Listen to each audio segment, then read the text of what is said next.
Hi, everybody. Welcome back to another episode of Conversations with Coach. I'm your host, Coach Marcus Smith. Today we have a very special guest. He is a longtime coach at Pima Community College, has achieved a lot of success over the years. He is with a number of region championships, on top of that, a national title in 2018, a third place finish in 2017 and 2015. This coach knows what to do.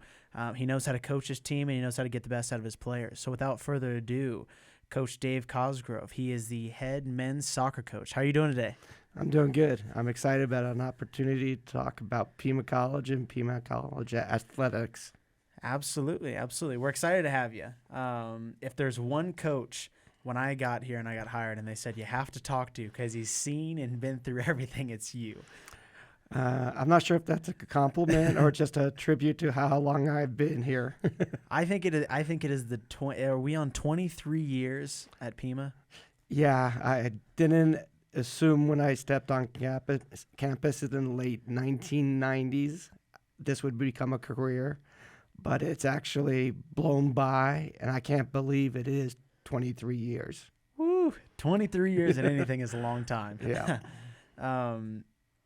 So let's get started.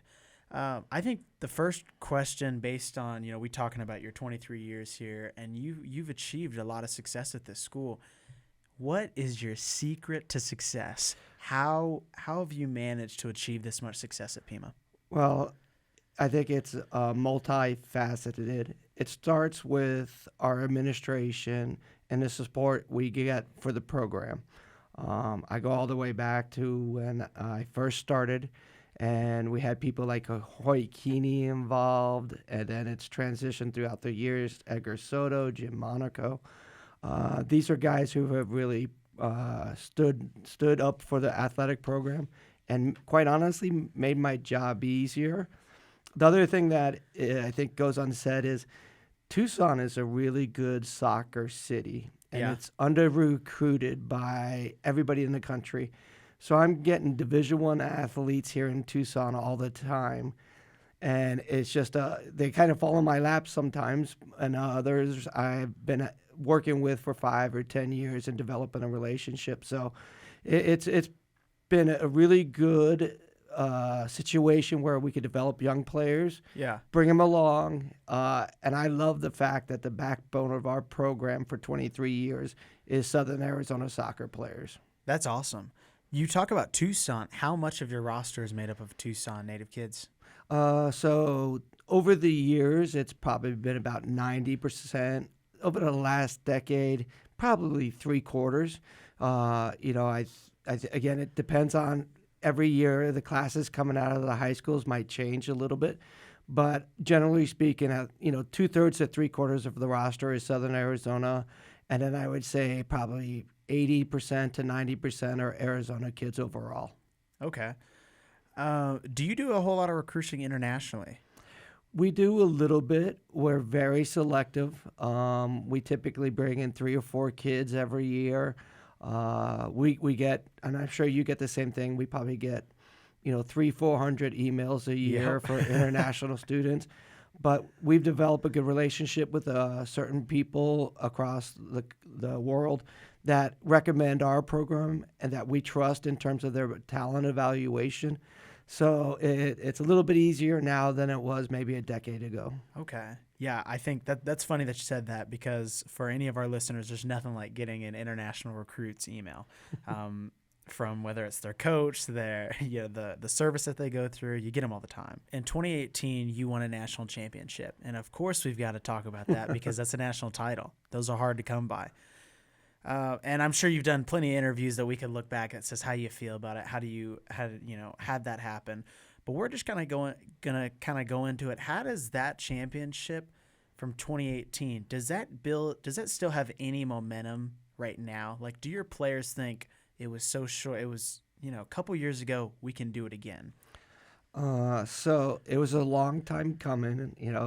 To make a short question with a long answer. When I played here in 1988, we lost at the national championship 1-0 on a late goal. Ooh. My second full-time year as the head coach in 1990, we lost in overtime in a national championship. So I had appeared or coached in 2 previous. And I was kind of chasing that elusive national championship for 20 years. And we've had awesome kids here from when I first started as an assistant coach in 95 all the way through this year. And terrific players. And it just never kind of broke our way. And at some point I was feeling like maybe it's never going to happen. But starting in like 2011, but especially in 2014, we were able to do a better job coaching and putting kids together. And we've had tremendous success in the decade of the 2010s. I think we appeared in 6 national tournaments, which is, I think, 5 more than the other 15 years I was here at Pima. Oh, wow. So, the last decade has been terrific. And we started to build expectations. 17, we lost in the national semifinal to the runners-up. 15, we lost in the national semifinals to the eventual national champions. 14, quarterfinals to the national champions. So, we were knocking on the door, and it just, I think it was a matter of time. But 2018, everything kind of fell in place perfectly for us. And now that we've been in national semifinals and quarterfinals almost every year in the last 5 to 6 years, and winning one in 18, it actually makes the job harder because the expectations are very, very high now. Last year we lost in the national semifinals, and it was devastating to us. And if 10 years ago you'd asked me, you lose in a national semifinal, that would be like the crowning achievement. Yeah. But the expectations have changed, and we talked to that about the players. The preseason rankings just came out. We opened up as the number 3 team in the country. And that's kind of just an expectation being in the program now. And, every player, every coach, every year has to work really hard to live up to those expectations. Right. And you started talking about kind of the atmosphere, the culture, your program changing. So I want to come back to that at some point. However, you talked about the preseason polls coming out, and you're number 3. And I know last year you were number 1. What are you telling your athletes based on, are you looking at those polls? Do you guys care about those polls? How do you coach a team that's going into a season nationally ranked as 1 or 3, 1, 2 to 3? How do you coach that team? So the good thing is, over the last decade, the expectations are always the same. Yeah. We want to compete in our conference, which if you can do it in our conference, you'll be fine at the national level. You may not win it, but you'll be a favorite. So we just take it in steps. First, we have to compete in our conference. Then we have to qualify through the regional tournament. And then obviously if we can get to the national tournament, we expect to do well there now. And I think that's probably the biggest thing that has changed in the last decade is we're just not happy to be at the national tournament or be nationally ranked. We have high expectations, and we always talk about what's that last game at Pima College going to look like for some of these kids? Is it going to be a sad environment like it was in 2020? Or is it going to be, a really successful kind of life-changing moment? And we want to make sure we do everything that, we can possibly to prepare the kids that our last game is our best game. Right. And I think that should be every coach's kind of mentality going into the play to the last game of the season, right? And don't just play to the last game of the season, make it a memory and make sure you're smiling on that last game of the season. Because I think at that point we both know that's what, that's a championship right there. So kind of based on, your culture and atmosphere of the program, and you said that it's changed. Is that all based on your success it's changed, or is that based on the type of kids you're bringing in? How exactly, if you could elaborate, the real pivotal moment that it started to change? I think what really changed from 2011 and on is we did a really good job cultivating kids in Southern Arizona, the elite level players, making Pima a destination rather than a fallback plan. And with that, the expectations changed. We hired an assistant coach who would, specifically look at international players that might, have that elite level in a tight game to change the outcome of the game. Yeah. So we did a better job recruiting those 3 or 4 international kids. But I think really starting in 2014, it was just a culture of expectations from the coaching staff, from the second year players, just from the tradition of the program that, hey, you're going to get out of regionals, you're going to get to the national tournament, and now you got to perform in that environment. And we've been really good in the national tournament. We may not win it every year, but we win at least one a game, get out of bracket very often. So we're competitive against the best programs in the country.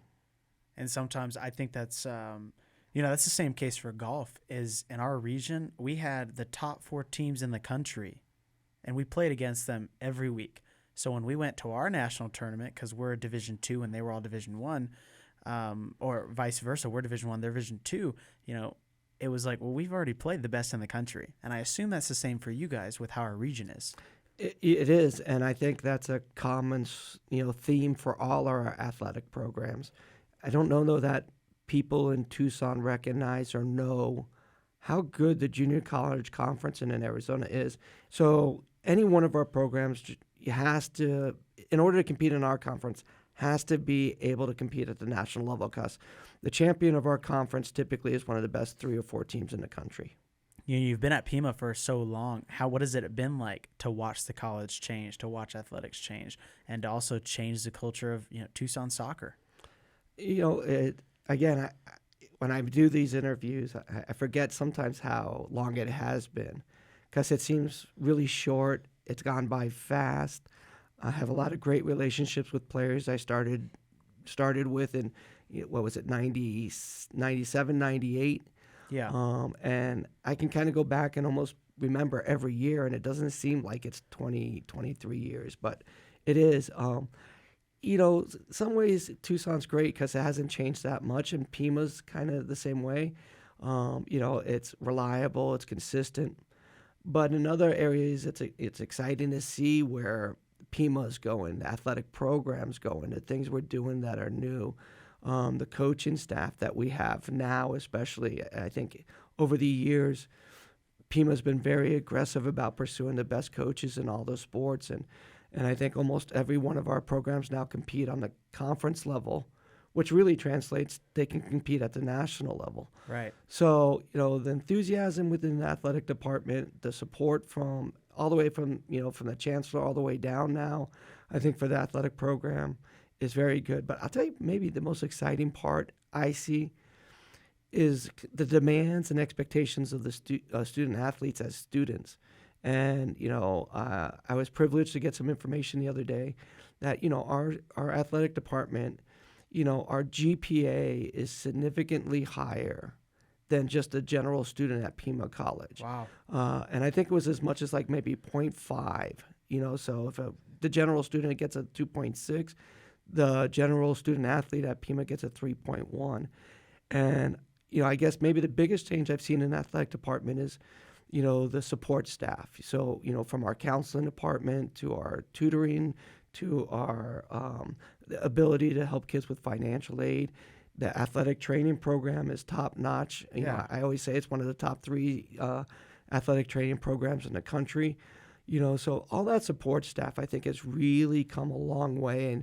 And quite frankly, it makes our job a lot easier. We just show up and coach, right, get the right kids, put them with the right people at Pima College, which we have a ton of those people. And now we can demand excellence on and off the field.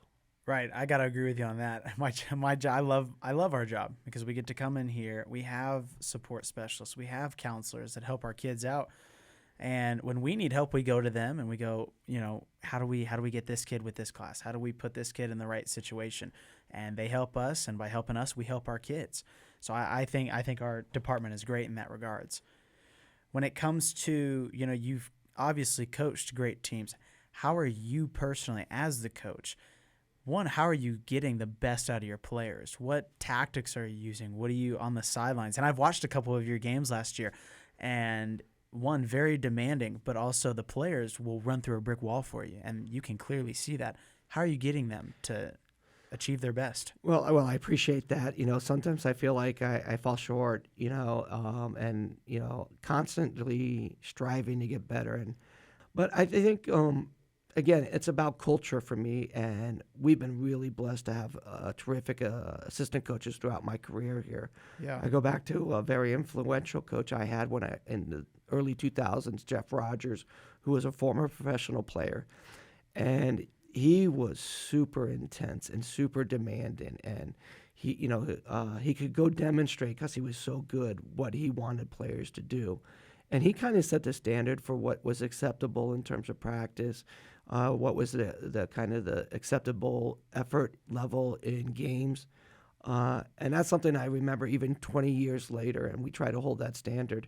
We always talk about it. We want our practices to be our inter-squad scrimmages should be one of the most competitive games in the state of Arizona in junior college every week, regardless of what real games are being played. Yeah. And we've been able to bring in quality players, so the depth of the program is really good. And we build a culture of competing. And honestly, we talk all the time about the tradition of the program, the time, the effort, the money the school puts into our program. And there's a responsibility with that. Absolutely. And yeah, I think the kids really do start to recognize once they get on campus for a couple months, hey, there's a lot of people working really hard to make our job easy. And we have to respect that. We have to recognize that. And the best way we can show our appreciation is even if we don't win, we go out and we compete very hard. We're disciplined. We're organized. And it's something we preach all the time to the kids. Right. So you've got your team, and the polls came out. You're ranked third. What are your expectations going into this year? What have the recruits been like you bringing in? What are your expectations as head coach? So this year, I think it's a little different in terms of our expectations, especially coming off the COVID year. We return, I want to say, 8 of our 11 starters. We've recruited well, so we feel like we have 3 or 4 impact players. Plus, the overall depth of our program this year is better than last year. So I know in Wichita, when we lost the national semifinal, I feel like as a group, the kids who were going to return, plus the coaching staff, were committed to making sure we got back to the national tournament. Right. And, maybe we felt disappointed, and full credit to the team that beat us, but we didn't feel like we did as much as we could have in that semifinal. So we want to make sure that if we get back there, if we lose, we lose, but we lose playing really, really well with no regrets, great energy, and if we lose, so be it. But we don't feel that way. So I think there's a little bit of a mission, especially for the returning players, and I think they made a little commitment to each other that they were going to come back as a group and make sure they end with a better seat. Not that we weren't successful last year, but end with a better feeling about our last game. Absolutely. And I think you put all that together and your players are buying in. I think that's the recipe for success. Now, did I hear this right? Your son is on the team. Is that correct? Yeah, it's one of those things. What is that like? It's a unique experience. He started with us in 2018, actually. So when we won a national championship in 2018, I probably couldn't have drawn a better picture than finally breaking through and being able to look down the sideline and see my son and celebrate it with my son. So, as much as winning a national title means a lot to me in the program, I think that, sharing it with my son is going to be something I'll never forget. And he's taken a couple of injuries, so he's had to stay at Pima a little bit longer than anticipated. So, he's a lot like me, unfortunately for him, so we butt heads quite a bit. But he does have quite a bit of intensity, and he wants to compete. So, sometimes we have to step aside from the soccer and just talk as, father and son. But to be honest, most of the coaching of him is done by the assistant coaches. Okay. By design. I think he responds better to them, and it makes the team flow a little bit better. It's been really quite a good experience for me as a father to watch him grow from a high school kid to now a mature, seasoned player who I can rely on all the time. Right. What is that question? How does that go? Is it just at the dinner table like, Dad, I want to play for you? I think early on, that was the plan. And then in high school, he played for me in club soccer, and it was a little bit of a difficult relationship. And I had a hard time leaving soccer on the field, and, I brought it home too much. So he couldn't get away from it. So I don't think in high school he was thinking about going to Pima. But, again, based on what we were doing at that time, the national semifinals in 15 and 17, it met his academic and his soccer desires. So he decided to play, and it was his decision. His mother and I would support whatever he does academically, athletically, but I think it was a good fit for him. And maybe selfishly speaking, I think it's been a terrific 3-year run for both of us. And again, there's some memories, some things that have happened in the last 3 years that will be lifelong memories for me, and I hope for him as well. Right. So he's earned his stripes for sure. Oh, that's awesome. Well, as we begin to kind of close out this episode, let's take a step back. Let's go back 23 years, and maybe we can take a step forward. What are you going to tell a young coach out there? What advice are you giving him 23 years ago? So I'm going to go back a little bit further than even that. I was a student. Let's take it way back. Student athlete late in the 80s, and I'll try to make this short, but it's kind of a life story. But my relationship with Pima goes back to as a student athlete. I came out of high school, went to the U of A, and I just didn't fit in. And I was kind of lost academically. And I decided to come to Pima just to play soccer, to be honest. I wasn't, I was 18 years old, 19 years old. I wanted to play soccer. Wasn't thinking too much about the future of my academics. And, I always say this, that the day I stepped on campus in August of 1987 was a life-changing moment for me. Outside of probably meeting my wife and the birth of my children, probably the most impactful day in my life. Pima College has changed my life. So, what I always talk about is what Pima's done for me personally. And now I have 23 years of other student athletes. I can tell the story of those of those kids, from kids who are the first ones to go to college to, kids who are now lawyers, kids who are engineers, kids who are dentists. Nobody in his family had gone to college. And now one of our players is a extremely successful dentist.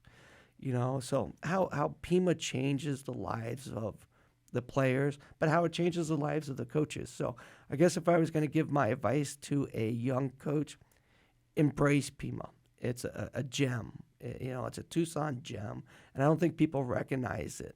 But, there's a lot of really good things going on here, from our teachers to our administration to our athletics.